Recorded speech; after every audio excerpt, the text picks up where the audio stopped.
Harold, are you okay? Easy squeezy lemon peasy. Oh, come on, Harold. It's only a crazy made-up ghost story. Right, Arnold? Right, yeah. Tra-la, tra-la-la-la-la, twirly-twirly-dum. Bang, bang, shoo-little-lulu, Nickelodeon. Good morning, Gut Buckets. This is Big Orange Couch, the 90s Nickelodeon podcast, where we talk about all things 90s Nickelodeon. My name's Joey. I'm Andrew. And I'm Allie. This is number 203. We're talking write an episode, rewrite your own episode. Indeed. This was one that, Andrew, I think you came up with as we were talking about, and I don't want to blow anything here in case you did don't blow it. Don't blow it. Okay. But during an episode, during an episode, you brought up it would be fun, and that was like an instantaneous, like, wow, that would be interesting. I was just gonna say it seemed exciting, an exciting idea to me, right in that moment, and I'm really excited to hear what episode you could have possibly picked. Mm-hmm. We all three picked the same one. Allie, what did you make of this task? Yeah, I when you guys pitched it originally, like on the episode we're not mentioning, I was like, dang, that's a really cool topic, and it excited me. And so I was like thinking about, like, man, what would I do? So I've been thinking about this one for a minute, and then I was glad I got to jump on the opportunity to be here. So I'm excited, but I do think we should preface that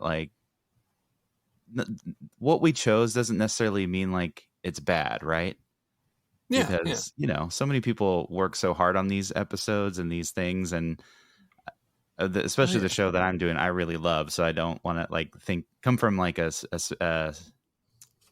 thing of dislike.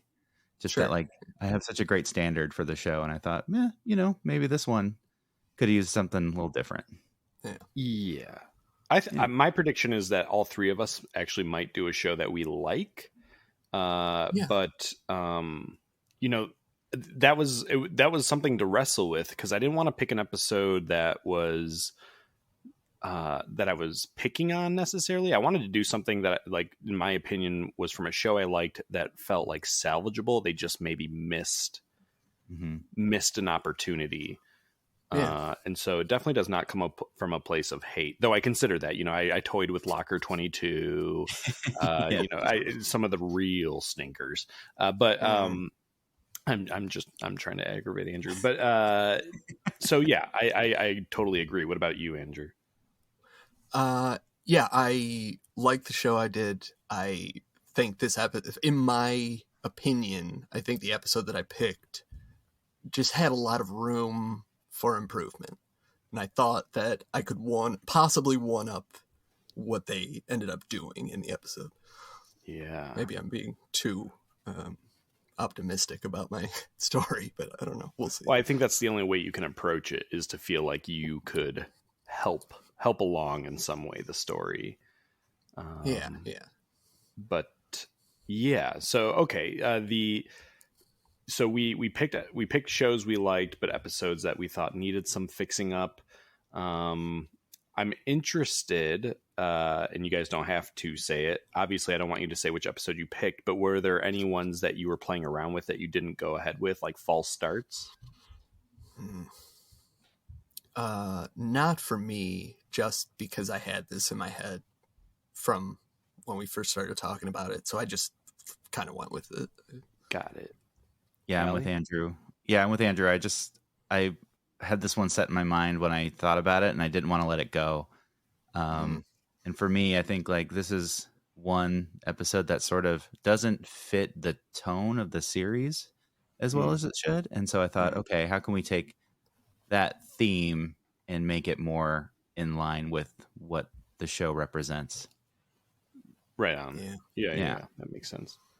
I guess I had two ideas, both from the same show. Okay. So I won't. I guess I won't mention so I don't spoil what show I picked here. But although you know what, by the time people listen to this, they'll have seen the show the art. picture. So Yeah, like, I don't know why we're tiptoeing around it. yeah, I guess that's true. For each other, for live, I guess. in the moment. Yeah, we're not changing the titles, right? So- I just post a blank picture. Okay. So you guys already know, but just indulge us. By the way, before we get going, wanted to shout you out, Allie. Thank you so much for supporting us on Patreon. Yeah, my pleasure. I was super excited to join right away and get to know more of the Orange Couch community. Yeah, I think Andrew and I have some fun stuff planned. By the time this episode comes out, we will have already posted our official first Big Orange Couch T-shirt. What's it say on it, Andrew? Oh my gosh. Forgive them, Lazarus. Forgive them, Lazarus. That's right. With the orange chalice with BOC emblazoned. It's a black T-shirt. It's really cool. We did, Andrew, you got our first test printing. Yeah, looks turned great. out really well. Yeah, better than I thought even. I think it looks really cool. So all those who are supporting us on Patreon in the Betty Ann tier will receive a free T-shirt. Our Frank tier will have access at a lower price, and then eventually we'll make them available to all listeners. Gary tier. What did I say? Frank. Oh yeah. I mean, that's fine. No. Screw Frank. Our Frank tier should be like, just like, give us $1, you get nothing. We'll send you a bandana. Yeah. All right, but if you want to support us, we're on Patreon now. I do think we're trying to offer some cool stuff and curate episodes specifically to what people on Patreon might want. So you can find us there. Okay, that's my plug.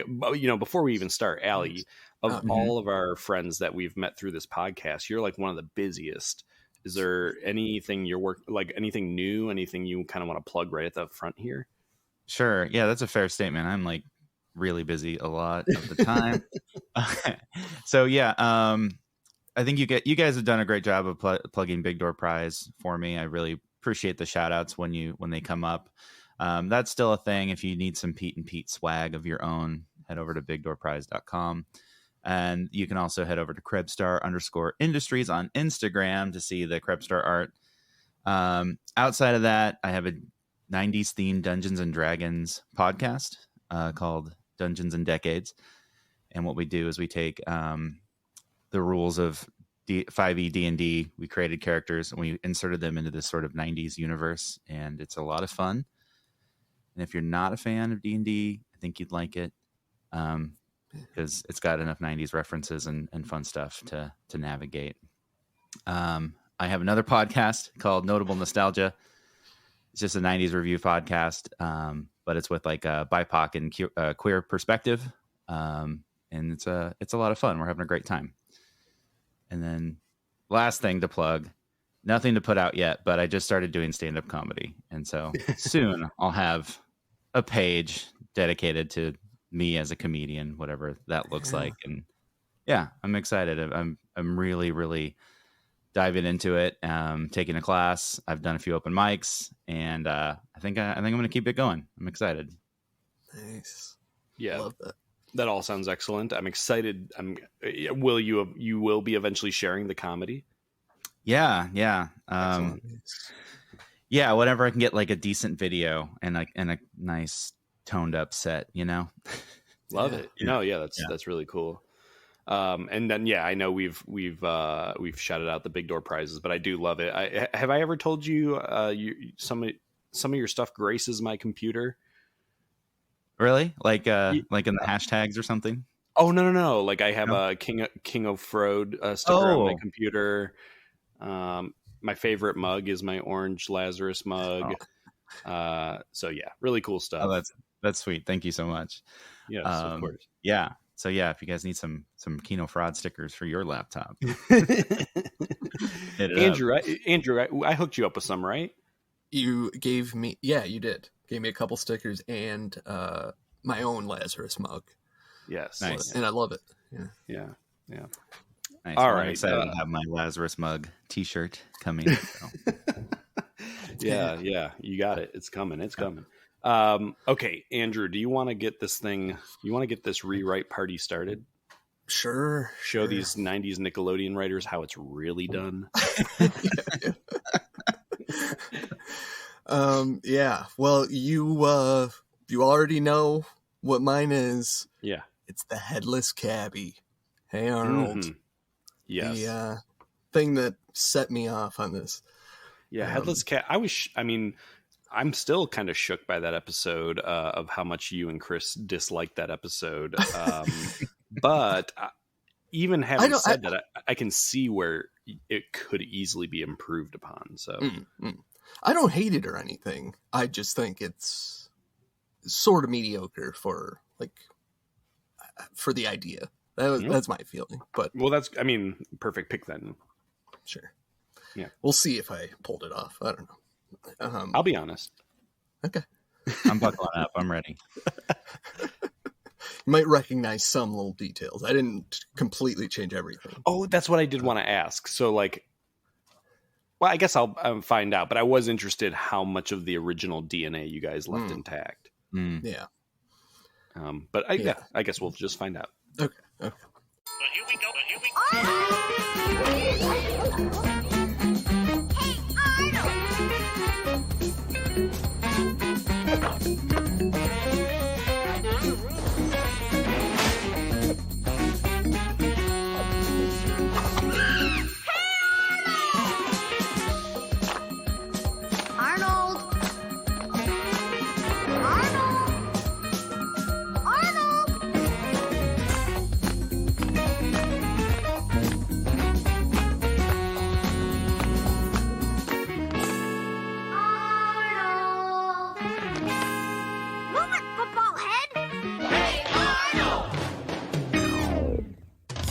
So at the boarding house, under the light of the full moon, Harold tells Arnold, Gerald, Stinky, Sid, and Eugene about the legend of the haunted soda machine. As he tells it, depending on what mood the machine is in, it might give you 2 sodas or none at all. Stinky follows that up with the story of Monkey Cat, a science experiment gone wrong, with the body of a cat and the head of a monkey. Oh, phew. Okay.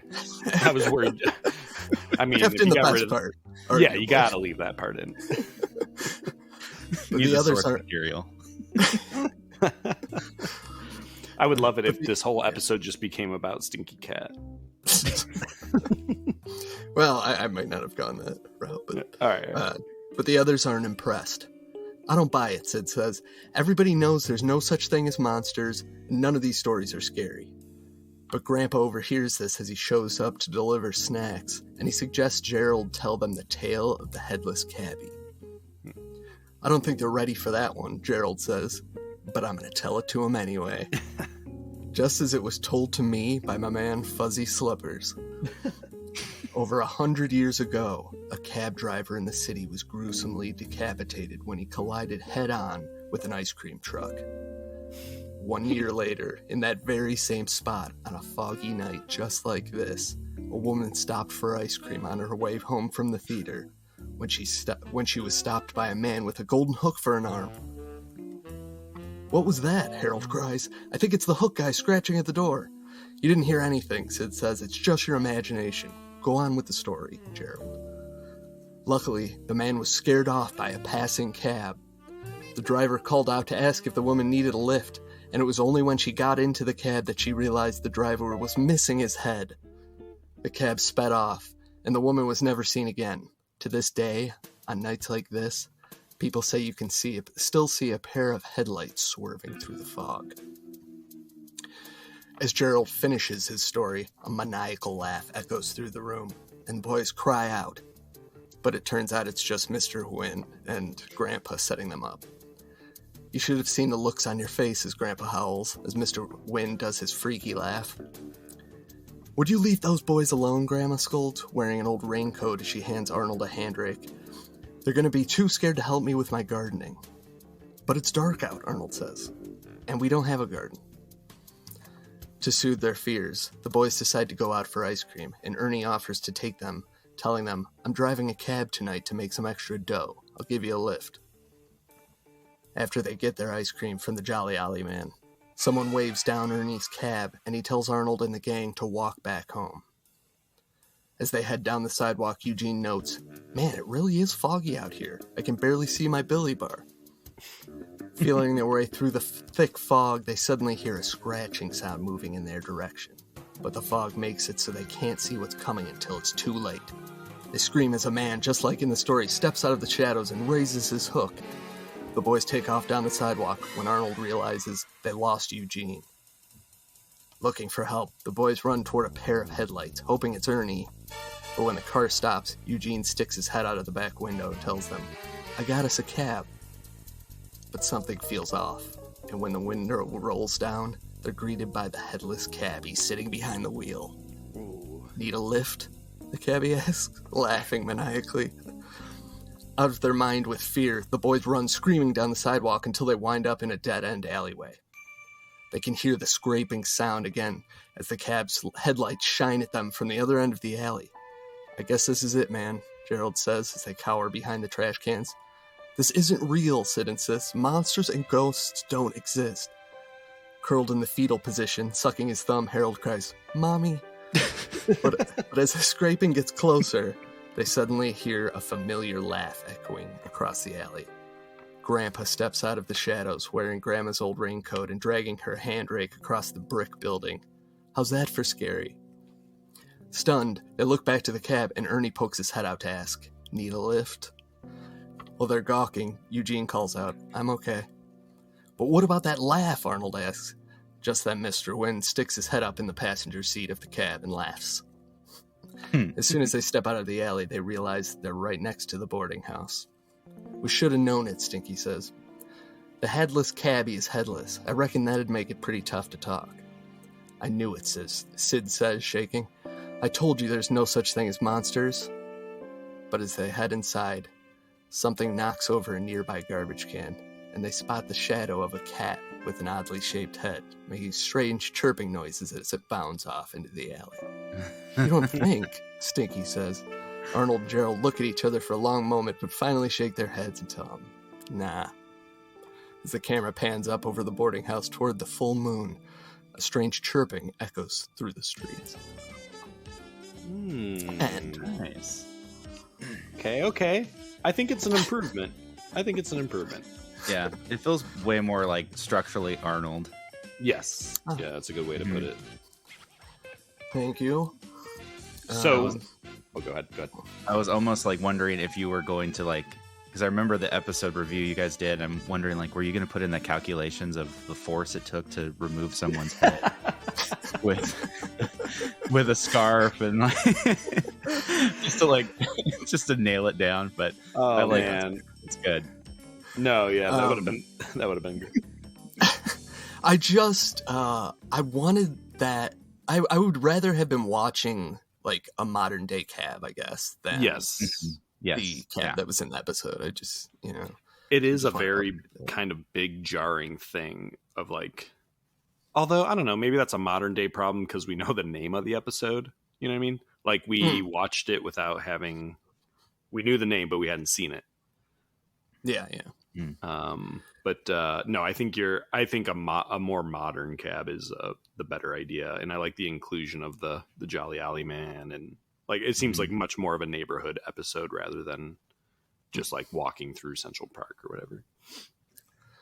Okay. Yeah, Good. I was wondering if you're going to do like a ghost train ending where like you actually see the person, but I really love the twist of like, wait, was that Monkey Cat just in the alley? That's really cool. Oh, Yeah, Monkey Cat. I just wanted that monkey I'd cat like to it. come back. I'm like, how could you not do that? And the end of the real episode is just like, I watched it again just in preparation for this, and it's like it just doesn't make any sense. It's just this lady. Who is she? I don't know. Anyway, that's it. No, you did good. You did good. Thank you. Yeah. All right, Allie, do you want to take us into your episode? Yeah. Hopefully folks aren't. I took the title and I completely rewrote it. So I hope folks weren't hoping for a little closer to the story itself. So a more major rewrite. Yeah. Yeah. I felt it was right. Okay. Okay. All right. Opening scene. We see the Wrigleys passing items at the dinner table, smiling and thanking each other. Every year at Thanksgiving, the Wrigleys gather around the dinner table to enjoy Dad's slow microwave turkey, mashed potatoes and turkey liver gravy, and Mom's infamous green bean casserole jello. During narration, we see Don pressing the microwave for 13 hours and then waiting while looking at his watch. Mom brings a green jello mold up to her eyes, shaking it, visible green beans and fried onions inside. But not everyone enjoys the day. In fact, it's my brother Pete's least favorite holiday. He even hates it more than in-school Saturday, a holiday Principal Schwinger made up. Why, you might ask? Because it's one more torturous day. Pete has to wait until Dad allows us to start even thinking about Pete's favorite holiday, Christmas.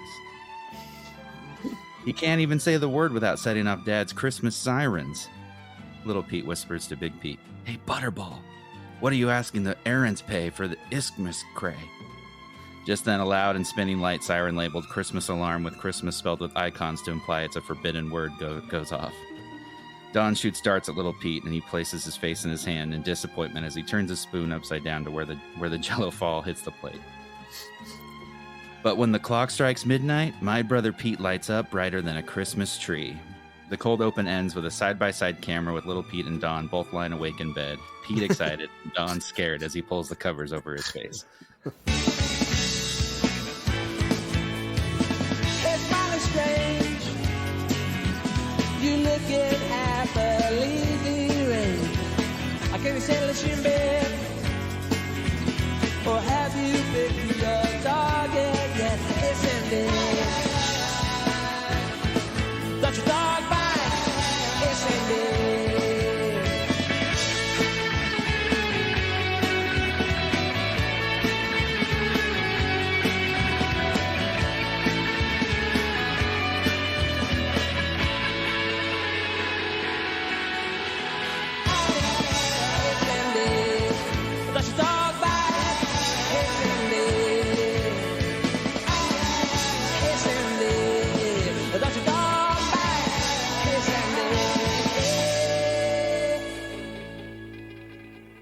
We have "Oh Christmas Pete" title card.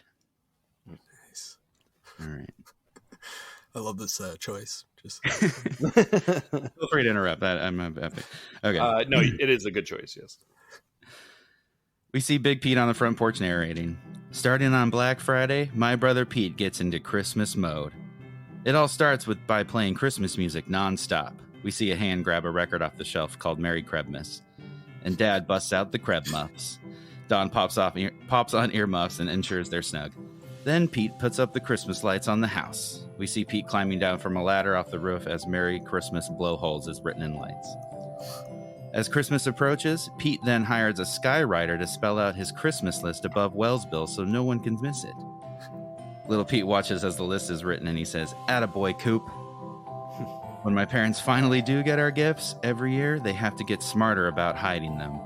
Last year they had to buy a plot of land and bury them just to hide it from us.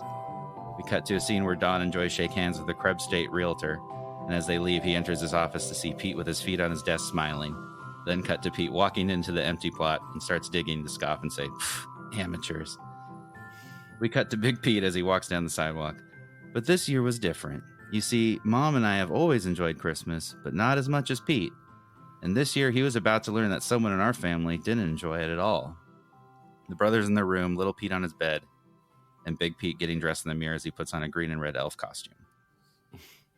Little Pete: "Mom and Dad have to know to get me the Kreb Drencher 8000. It's so powerful it could pressure wash the siding off a house." Wait, hold on. Okay. Is the Kreb Drencher a brand new invention to the Krebstar industry? Yeah, I had to like think of the quintessential gift Pete would want. Yeah, that's a good one. Okay. Little Pete, Big Pete, distracted. I don't know. I'll be fine with whatever they get me. Little Pete, what's with you? You're acting like Dad. Say, Pete, have you ever wondered why Dad doesn't get excited every year? Little Pete turns his head and starts to anxiously ponder. Back to narration. As for me, I was working at the Krebs Mall of Wellsville as an elf for the mall Santa. The problem? I wasn't the only elf in the Santa's workshop. The camera cuts to an elf with their back turned to the camera as it turns around to be Endless Mike smiling. Ah, Carrot Head! Welcome to the North Pole! Big Pete in his elf costume looks defeated. Mike turned the North Pole into his personal hellscape. We see Mike kicking a kid in the butt, dragging kids by their feet and arms around, and yanking a kid's candy cane out of their hands and sucks on it. In the next scene, a kid sits on Santa's lap. Santa asks the kid what they want for Christmas. I want a Krebs Star hot lather machine. Just then, Mike comes into frame and gets in the kid's face to yell, no! The camera turns into a photo of the kid crying, Mike smiling, and Santa looking angrily at Mike. Santa storms out of his chair and yells, ho, ho, no, I quit! Big Pete confronts Mike. Way to go, Mike. Now how are we going to get paid? Mike looks at Big Pete a bit concerned. The next scene, with Pete narrating, now that my brother Pete knew my dad didn't enjoy Christmas, he had to know why, and he had to go to the source. Little Pete approaches Nona in her front yard. Hey, Pete. Nona, I need your help. My dad hates Christmas, and I have to find out why. What if it's hereditary? I feel for you, Pete, but, things are a little hard right now. My pops is a little busier this time of year. I can't really help. Pete groans. Can I at least come in and break your dishwasher? Okay, Nona shrugs. Next scene, a man working on a dishwasher pops out while Pete sits next to him. Pete knew if anyone could talk about where Dad's Christmas phobia came from, it had to be from one man, our grandpa. Yes! Grandpa, what's with Dad? He hates the most magical time of the year. I don't get it. Ho, Spunky. Sorry, I'll do a little better than that. Grandpa stops to look at little Pete. Look, back when your dad was your age, there weren't many dishwashers in homes, so I didn't work a lot. We didn't get to celebrate Christmas. He understood. Grandpa goes back into the dishwasher. Dad grew up without Christmas? Didn't he ever ask Santa for gifts? Grandpa comes back out and sighs. Ah, yes, the fat man. Well, it broke my heart. I never got your dad the gift he wanted growing up, but I still keep his wish list in my wallet. He opens it up and hands it to Pete. Pete opens it and sees a kid's wish list. It shows Don asked for a Krebs Star Pickerator 3000 5-string banjo. The camera pans down to a drawing that Don drew of his dream bluegrass band, the Nose Pickers. Pete exclaims, what a doofus. Grandpa pops back out. Ah, here's your problem. As he pulls out a honey-baked ham as Pete tries to look unsuspicious. Pete now turned his Christmas efforts onto finding Dad his dream gift. But how? He had to call in an expert. We see little Pete ripping a pair of underpants and saying, forgive me. As he shakes his head in disappointment. Next scene, we see Inspector 34 at the factory as his boss drops a package in front of him. We had one returned.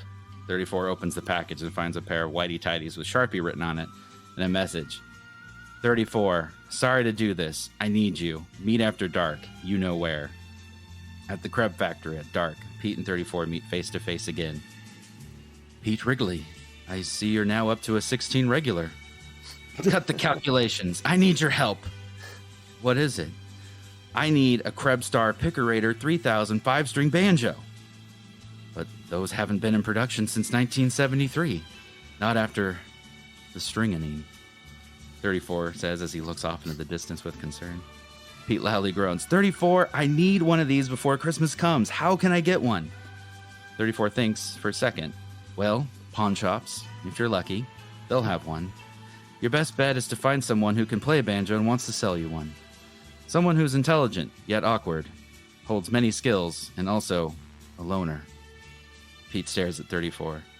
Oh, not me, no. I dedicated my talents to underpants, as you know. Pete feeling defeated. Thanks, 34. Merry Christmas, Pete. Pete looks back, a bit annoyed. Sorry, company habit. Meanwhile, back at the Krebs Mall, Pete and Mike push each other back and forth and wrestle as lines of kids cry. The manager of the mall pulls them apart. You two better get your act together. You have one last chance or you're both fired. Mike scoffs. Without pay. Mike straightens up. Now I've called in my understudy, Santa, and if you don't shape up, you're banned from the mall. Mike and I knew we'd be social pariahs if we couldn't be at the mall. No chance to meet friends, buy the latest fashions, or even eat a crab dog on a stick. All we had to do was play nice with Santa, and we'd reach payday. Just then, a red sleigh pulls up with the words "Excellent Sleigh" printed on the side. Ho, ho, ho, kids. Kris Kringle is back. Teddy then pulls in Mike and Pete. Kris Kringle actually goes back centuries and is German in origin. What? You guys didn't know that? Pete and Mike look at each other worried. Our next scene, we show Pete exiting the Wellsville pawn shop as he yells, "Blow it out your Yule log, stocking stuffer." He heads down the street as a yellow bus. He heads down the street as a yellow bus pulls up next to him, and the doors pop open. "Hop in, Wrigley," as Stu stares him down. Pete rolls his eyes and climbs in the seat behind Stu. "Girl trouble too?" Stu asks. "No, I'm trying to find a needle in a haystack. I'm trying to give my dad the best Christmas of his life, but I can't find the gift he needs." "Oh, sorry," Stu says. I've been a bit of a loner lately, ever since Sally left me." "Again?" "I don't get it. I'm very intelligent. I have a variety of skills. Sure, I can be awkward, but..." As Stu rambles, both Stu and 34's voices repeat as Pete ponders repeating lines of someone who's a loner, awkward, multi-talented. Finally, Pete interrupts Stu. "Stu, stop. Does your range of talents happen to involve any instruments?" "Well, I have been known to dabble with the French horn, the spoons, some Scruggs-style banjo, some..." Pete interrupts again. "Stu, do you happen to play a Krebstar Picorator 3000? "As a matter of fact, I do, Wrigley. Why?" "Stu, my dad's never got to have a Christmas for himself. Getting him that banjo would be the surefire way to get him to love the holidays again." "I don't know, Passenger Pete. They're a pretty rare item these days." "Stu, you have to. I'll do anything." Stu turns around to face Pete. "Okay, Wrigley, here are my terms." Stu whispers in Pete's ear as he grows anxious. When Stu finishes, Pete and Stu shake hands. Pete steps off the bus as a few snowflakes start to fall. Back at the mall, Mike and I were stuck with Saint Teddy on our best behavior. Cue montage of Pete and Mike pinching kids' cheeks and painfully smiling, handing out candy canes, taking pictures with Endless Mike holding a rubber ducky and saying cheese. A kid sits on Teddy's lap and asks for a gift as he points to the sky and says, "Excelente!" The montage ends with Pete, Mike, and Teddy waving to the last kid in line as their parents walk away.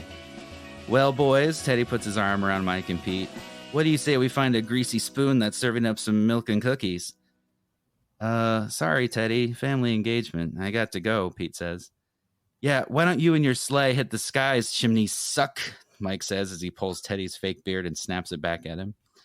Mike chuckles as he walks away. Pete helps up Teddy. "Come on, pal, I'll walk home with you."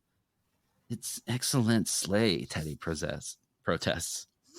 "I know, pal." The camera pans out over Teddy and Pete and cuts to some Christmas lights, which turn back into our next scene, Christmas morning. Big Pete, Little Pete, and Mom exchange gifts. Finally, Dad comes down the stairs, ears covered, expecting Christmas music, but he finds a politely standing Little Pete at the bottom of the stairs. Hi, son. Where's the Christmas music?" "Don't need it," Pete quips. "Okay, you probably expect me to eat some figgy pudding then." "Hate the stuff," Pete retorts. Just then the doorbell rings and Pete smirks. "Oh no, you hired Carols, didn't you?" "Why don't you get the door, Dad?" Don groans and opens the door to find Stu standing with a funny shaped package with Don's name on it. "Don, Merry Christmas, Mr. Wrigley. This is from Pete." Don grabs the package and looks confused. Pete whispers to Stu, "I'll be out in a second." Don opens the present and then unwraps a case. He props it open as it radiates light. Don is taken aback in disbelief. Oh, son, I've wanted one of these my entire life. I'm speechless, son."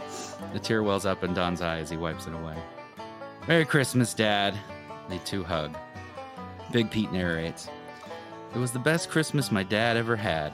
The camera cuts over Grandpa Wrigley, Big Pete, and Joyce singing Christmas songs around Don as he plays his new banjo. All Pete had to do was spend his favorite holiday with bus driver Stu. Pete hops on the bus and it takes off. But Pete learned this year that the best gift, we see the camera pan from Dawn to a Crab Drencher 8000 left on the ground, was the feeling of making someone else's Christmas their best one ever. And the credits roll as Pete and Stu talk and laugh.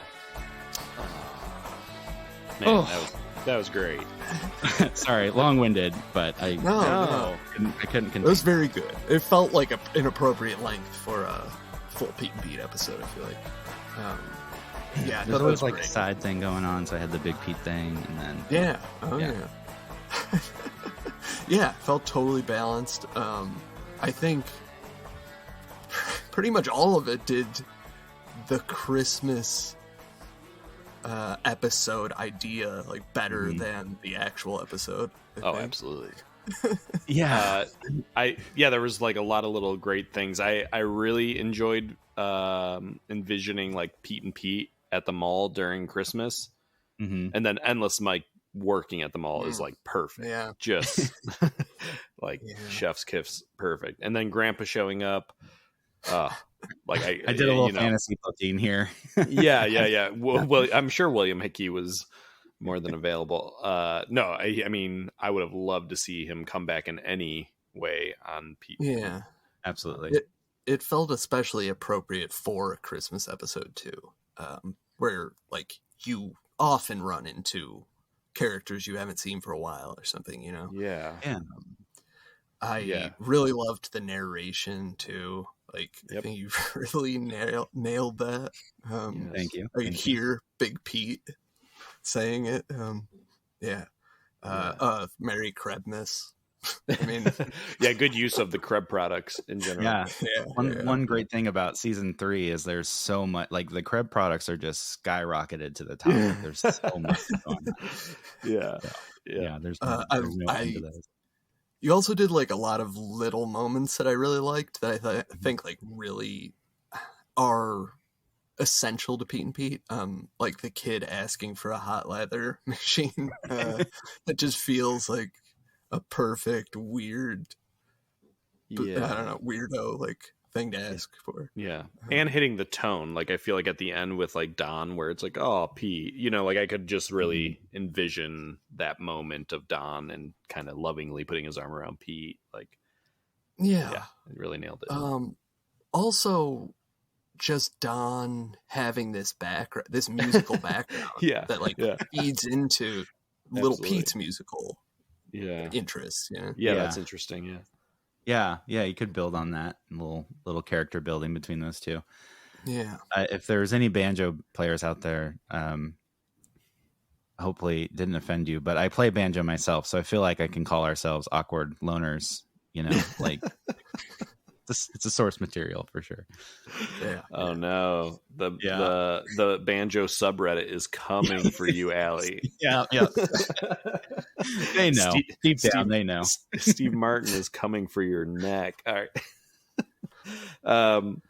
No, yeah. Excellent. Boy, both real good, and I feel like I'm gonna just end with a dud here. No.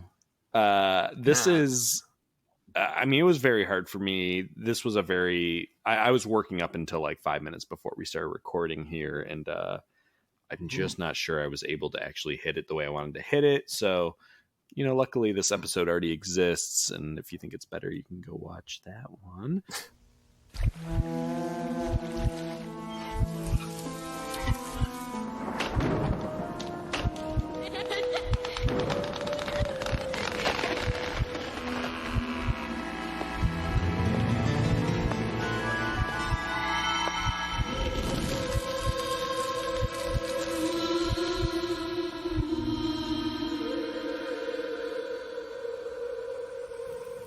The members of the Midnight Society begin to trickle in. Sam is already there, sitting in the storyteller seat, smiling as each member takes their position. Everyone is holding a bag with something inside. We hear bickering in the woods. It's Tucker and Gary. We hear Gary say, "Too bad, Tucker, there isn't time to go back home and get it." The two walk into the storyteller circle. Gary is holding a bag, but Tucker has nothing in his hand. Sam asks Tucker where his object is. Tucker admits he forgot to bring it as requested by Sam. Kiki mocks Tucker. Figures the little stinker would forget his object. Tucker makes a sarcastic smile at her. Yeah, what's the big deal anyways? So I forgot. Sam rolls her eyes. Gary, why don't you get us started? Gary pulls from his bag a pair of spiral glasses. Ooh, says Betty Ann, the tale of the super specs. Excellent. Exactly, says Gary. What about you, Betty Ann? She pulls a red clown nose from her bag. Amazing. Tale of laughing in the dark, Kiki correctly identifies. Then Kiki pulls out a silver spoon. Gary laughs. Oh yeah, definitely Quicksilver. Finally, Stig goes. Well, I don't know any of those tales, and obviously I've only told a few, but here you go. He pulls out a jug of chlorine. The entire group says in unison, Dead man's float, and laugh. What about you, Sam? Gary asks. Sam slowly pulls a vinyl record out of her bag. Tucker looks confused. Huh? You've never told a story about music. I don't get it. Sam smiles.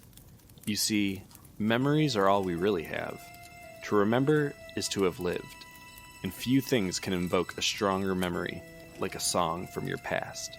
It can instantly transport you to a time and place. See, that's what my story's about. Music and memory.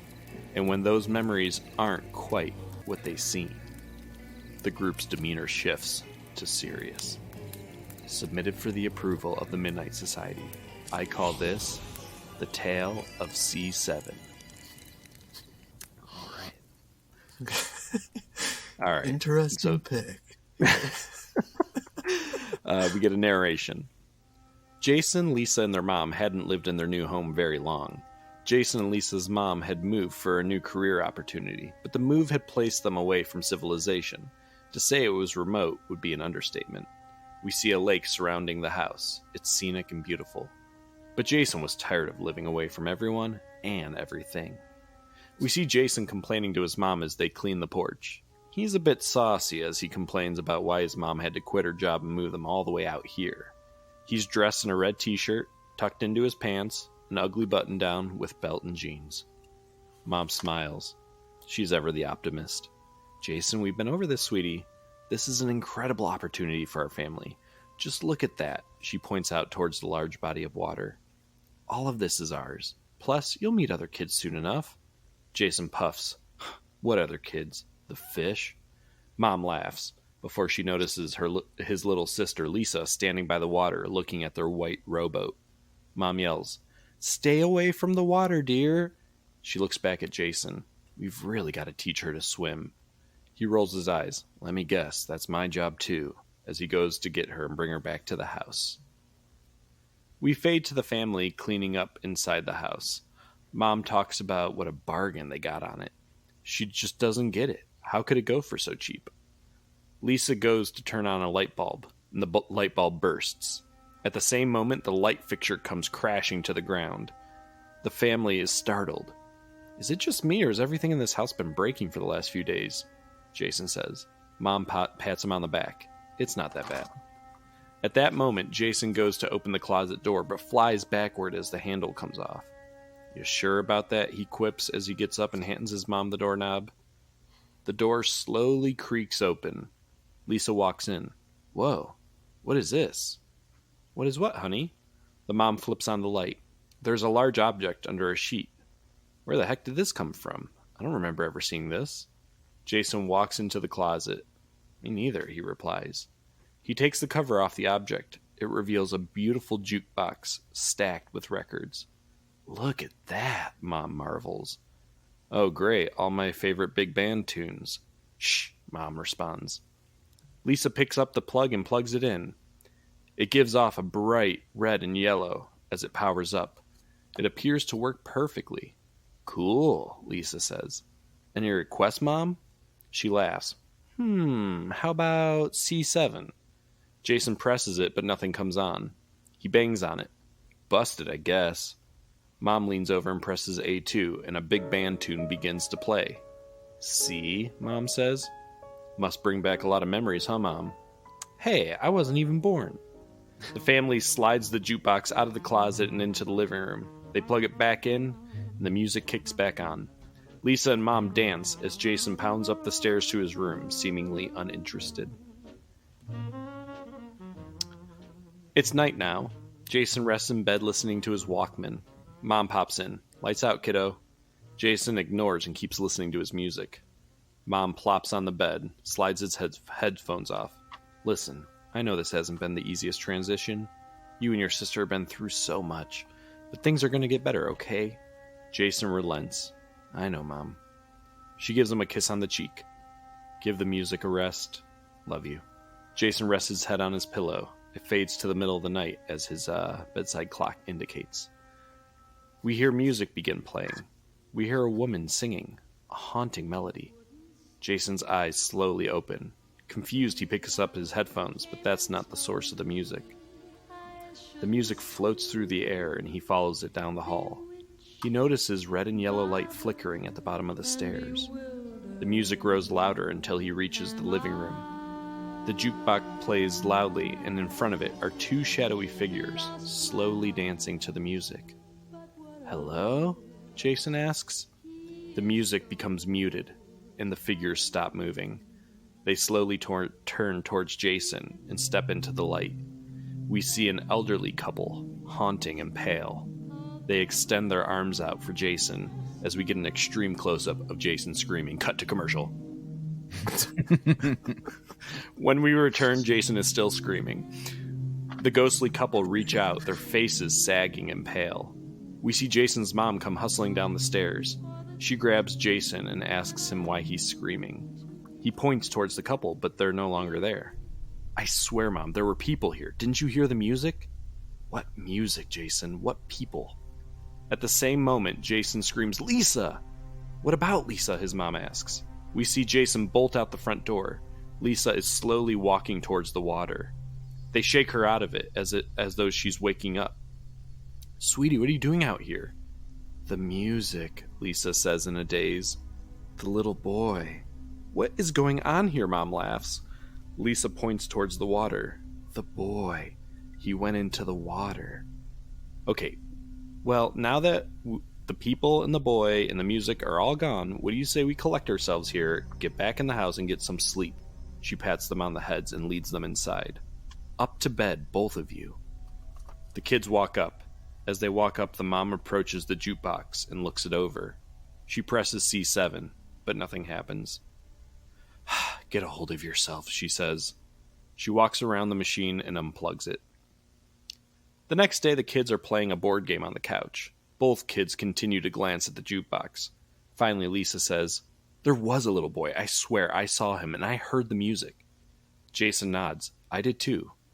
But that boy, where did he go? Did he disappear in the water? Lisa nods. Yeah, my people disappeared too, but they were here. They were standing right there dancing. Jason points to the living room. He gets up and goes over. He plugs the jukebox back in. Maybe you shouldn't, Lisa suggests. Pfft. He hits C7, but again, nothing plays. When all of a sudden the machine turns off and Mom is standing there holding the plug. Okay, why don't we give this thing a rest today, she smiles. Come on, dinner's on. It fades to night. Music rouses Jason awake again from his sleep. This time he springs up and out of his door. The hallway glows from the jukebox lights. It's a different song than the night before. He sneaks down the stairs where he sees an entire family on the couch watching a glowing TV. They turn their head in unison, stand at the same time, and all reach out for Jason. Again, Jason screams. He falls backwards onto his bottom, scrambling on his bottom backwards. The family moves towards him. We're so glad you came, C7, the ghostly mom says. That's right. We think you'll like it here, C7, the dad says. A little haunting girl pulls on his pant leg and says, This is our song. He screams, causing his mom to come down the stairs again, but we see her run right down the stairs and through the front door. When Jason turns back, the ghost family is gone. We see outside his sister is again following the little boy into the water. Lisa is in a trance. Now she is fully in the water. She begins to jostle and flail around, not knowing how to swim. Mom and Jason run out and get into the rowboat to find her.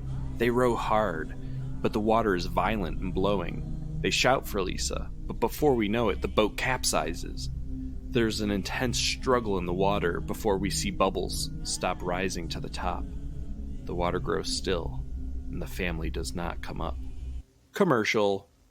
Holy cow. Okay, we're coming back. When we come back from commercial, the family is reset back in the house in the living room as if nothing had happened. They look at each other confused. How did we get down here? Jason asks. We played your song, an elderly, eerie voice says. An old man walks into the room from the doorway. We played your song. A wet little boy walks into the room from another door. The family huddles together, afraid of what comes from the dark. We played your song, a motherly voice says as it comes down the stairs. The family squeezes together in the corner of the room as spirit-like figures say, we played your song. Who are you? Jason squeals. What song? C7, they reply. Can't you hear it? A young girl asks as the music grows louder. Their mom's eyes begin to tear up. I love this song. I've always loved this song. We all have a song, the father says. The wet little boy walks over to the jukebox and opens the front panel. There is a stack of papers inside the door. He sheepishly walks over and hands Jason the papers. Lisa asks, Who are you? The little boy gurgles, B5. Jason and his mom look at the newspaper handed to them.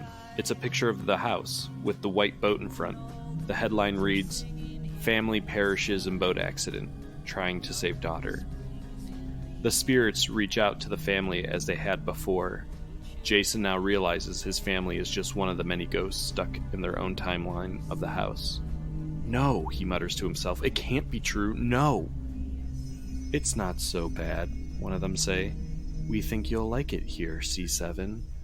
The camera shows us the house lit up during the night, and it overlaps with the same shot, cutting to the day.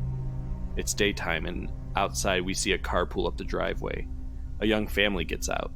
The dad proudly tells his family that they got a huge bargain on the house, and that it'll be their forever home.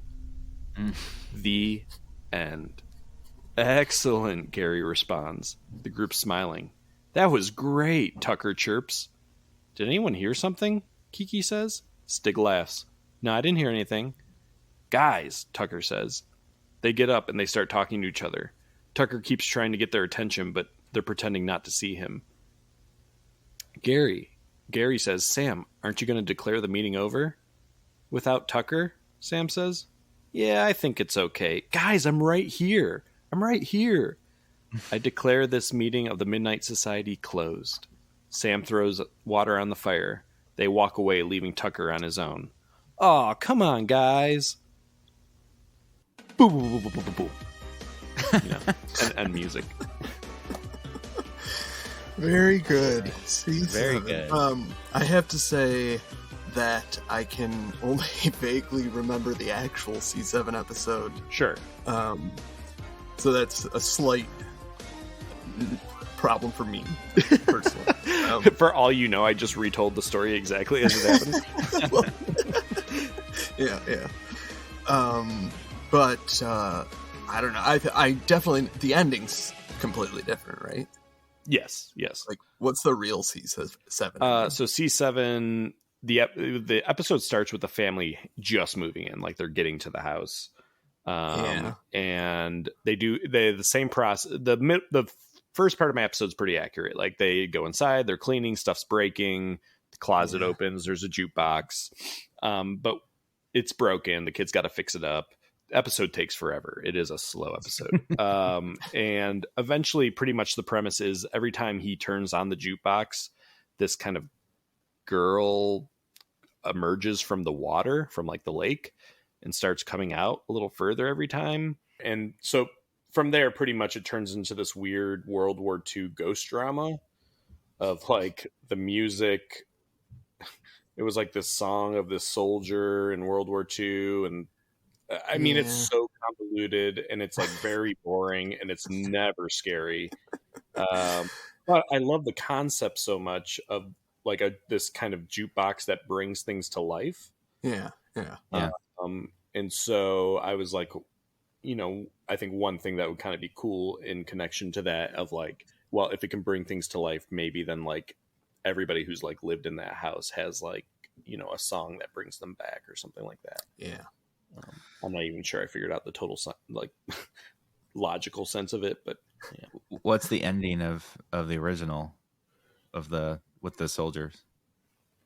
Oh geez. Well, they're all reunited. It's like a real feel good, like finally, they're reunited type thing. And it's like everyone's happy and the family, like I appreciated your like super spec style ending twist.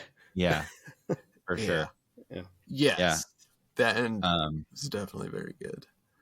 I really liked I like the Midnight Society a lot. Like I love the idea of them like getting excited about like old tales. Like that in itself was like creating nostalgia, which is really cool. That's actually partially true to the original. She doesn't have them bring stuff, but Sam recalls old stories by name. And I was like, oh, that's such a cool idea of them like actually being aware of the universe. Yeah, but to like have something tangible too is right. Yeah, adding that element's awesome. Obviously the commercial breaks were perfect. It feels very iconic of the like close up on a kid screaming. Yes, commercial. The still screaming when you come back from yes. Just in case you forgot something scary is happening.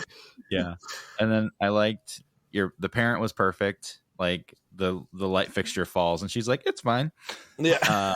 And then I also like the action sequence was great. I was gripped. Yeah. Cool. Yeah, like out in the water and all that stuff. But yeah, I think it was really solid. Yes, you nailed Tucker's attitude in the Midnight Society, I think. And the tone of this episode really felt like total Are You Afraid of the Dark, like the pacing and everything. Also, you must have done this inadvertently, but the way that she's like calling for the boy and this suggestion that he's underwater is like immediately made me think of Friday the 13th. And then the way that it kind of comes back around is like almost an opposite Friday the 13th, like the way that it ends. So that was like a maybe inadvertent, but like really impressive subverting of the Friday the 13th story. Yeah, definitely not on purpose. Also, I don't know why I thought this was so funny, but something tickled me about the bedside clock, the time shifting on it. Felt like real Are You Afraid of the Dark move. Yeah. It's a real trope. Like, what? Oh, it's 3 a.m. Okay, time has passed. Yeah. Very good. Very good. Right. Yeah. I have no doubt that it's much improved on the original. I'll have to rewatch that now, but yeah. When we did our worst Are You Afraid of the Dark episodes, which is episode 82, I had this at my number 2, but it's weird because it's not. Even though I think it's maybe top 3 most boring Are You Afraid of the Dark episodes, it's really not. It's not poorly made.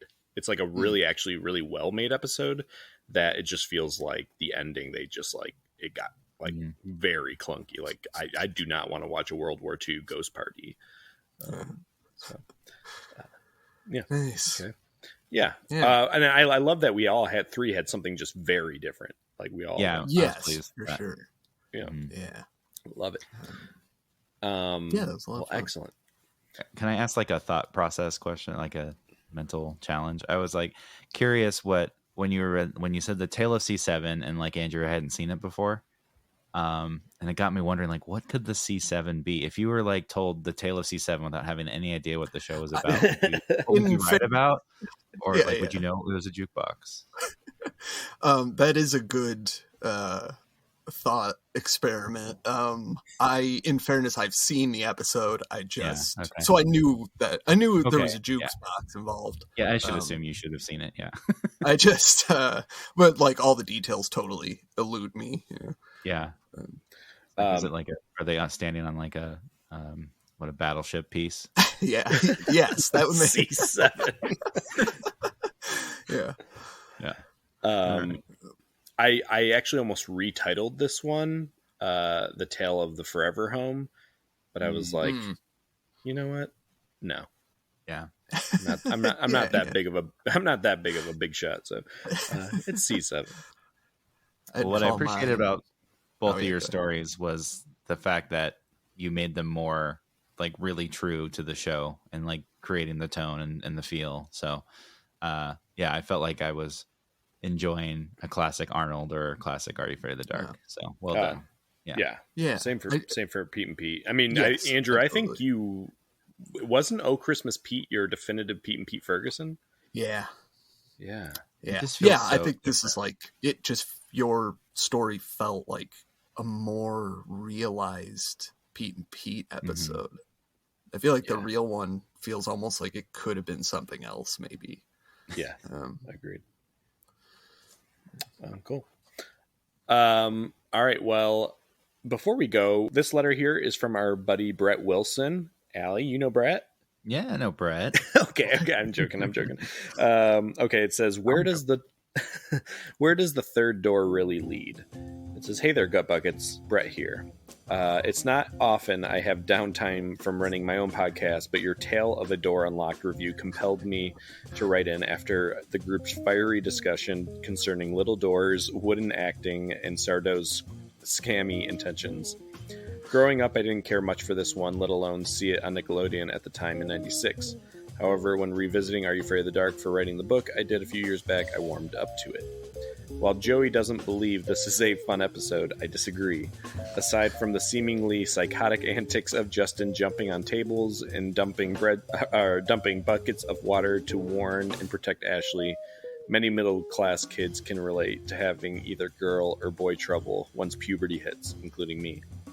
Justin is the everyman or boy who simply wants to be appreciated even if he needs a little magic from an unlikely source to get that appreciation. The door is mysterious as any other Sardo trinket in his magic mansion, and it's been plaguing me for years where that third door actually leads. Some say it's in-outdoor, which harnesses the powers of the previous two, while my more creative theory leads me to believe the third door was actually a doorway out of the Super Specs dimension, where the sorcerers trapped Mary Beth, Weeds, and Sardo way back in Season 1, which explains why he came back unscathed. Take the children! Even if the Sardo episodes have no apparent connection to each other, I feel there is a loose thread tying them all into one chronology. Consider Andrew's genie remark from your episode review and how it relates to Sardo becoming a genie in Season 7's The Tale of the Time Trap. If that episode came first in the chronology, then that would explain why Sardo imbues his various trinkets with mystical power whenever he talks about them. After all, he never learned the full list of rules from Belle after he made that fateful wish that day with Jay Baruchel by his side, who had girl troubles in that episode, but I digress. My point is, Sardo has a rich history of lying dormant behind his shelves and leaving Are You Afraid of the Dark fans to speculate the unanswered questions of his episodes. Opens up a door of fun possibilities to new adventures never explored before. I wouldn't be surprised if Netflix eventually did a spin-off series of him to explore his backstory in depth, which I'm confident a good chunk of the fan base will love. At the end of the day, I'm Team Andrew and Katie with this rating. He's giving it a 4.5 out of 5 Krebs stars. One of the better Sardo episodes. As for naming the episode, I call this one either The Tale of the Magic 8 Door or The Tale of the Fire Escape. Or even The Tale of the Dormant Future, just because door puns are fun. I hope you have Katie on again. Her fresh perspective on the series is quite delightful. Agreed. Always great to hear more from Candace, too. Sorry she got scammed out of her fair and carnival money. I suffered a similar fate a few years back. Yeah, she's reeling. She's still reeling. As for Super Specs, funny you mention it. That's on Splat Attack's roster this year. When I see Richard Dumont again, let me know what questions you have about the cursed spectacles or burning questions about the door, and we'll see if he can shed any light on them.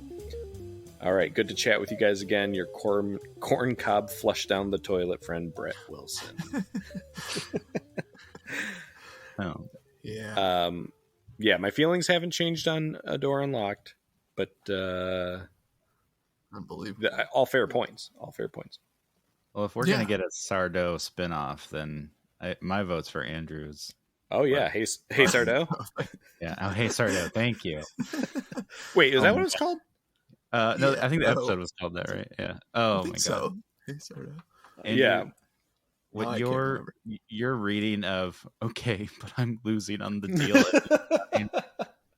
killed me. Oh my god, that was so funny. Thank you. I was literally screaming in my car as I was driving, like how funny that was. Yeah. I'm Yeah, glad that I- landed. But, yeah. It would be fun to go back. I would love a second Hey Sardo. I wouldn't mind taking a second crack at Playland. 100%. Ah, yeah. Yes. And Patreon exclusive. And Lyndon's Hey Gerald was Oh yeah. Yeah. so good. Yeah. Well, something to think about. In the meantime, what are we doing next, Andrew? Next time we're gonna revisit one of our favorites, Mm-hmm. the Roundhouse. We're gonna go back to the Roundhouse. Yes, so we'll be doing Roundhouse, and what is our next Patreon episode? Next time on Patreon, we're talking our top favorite villains. Mm-hmm. Yeah. Very excited. I don't know how I'm gonna approach that, but yeah, Jukebox number one. Yeah, it'll be a little. I am gonna try to avoid it being a lot of Are You Afraid of the Dark? I'll just say that. Yeah, that doesn't make for much fun. Yeah. Or maybe I won't. Maybe I'm psyching you out. Okay, fine. That's fine. I'll be excited to find out. Sure.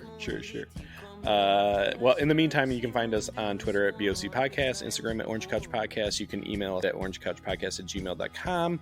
You can hear us on Podbean, Apple Podcasts, Spotify. But you can also find us now on Patreon, where we have 2 episodes already up.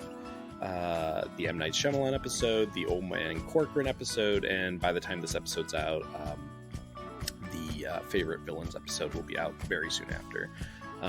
So check us out there if you want to support us. We really appreciate it. But and speaking of helpful, Allie, you brought the heat again. Your Clarissa episode, your Clarissa episode's still like one of my all-time favorites, and this Pete and Pete killed too.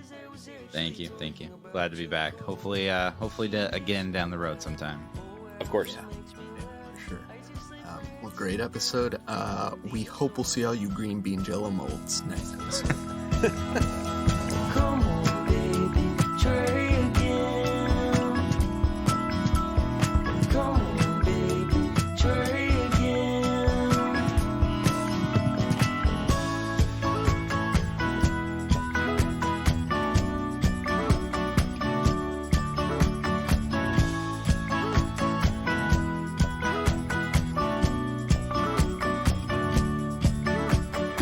Somewhere between drunkenness and jealousy, I watch her talking to some old friend. What a reunion! He recognized her across the room. How many years could there be to catch up on? And somewhere between drunkenness and honesty, I make a silent toast to the things that I do and don't miss. Come on, baby, try again. Come on, baby, try again. Come on, baby, try again. Come on, baby, try again.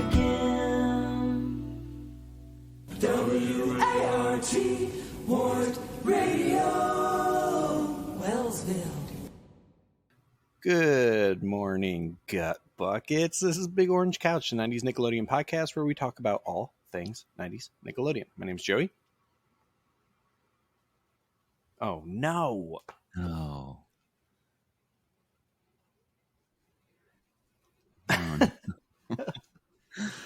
I wonder what's going on. Wait, okay. 1, 2, 3. Andrew.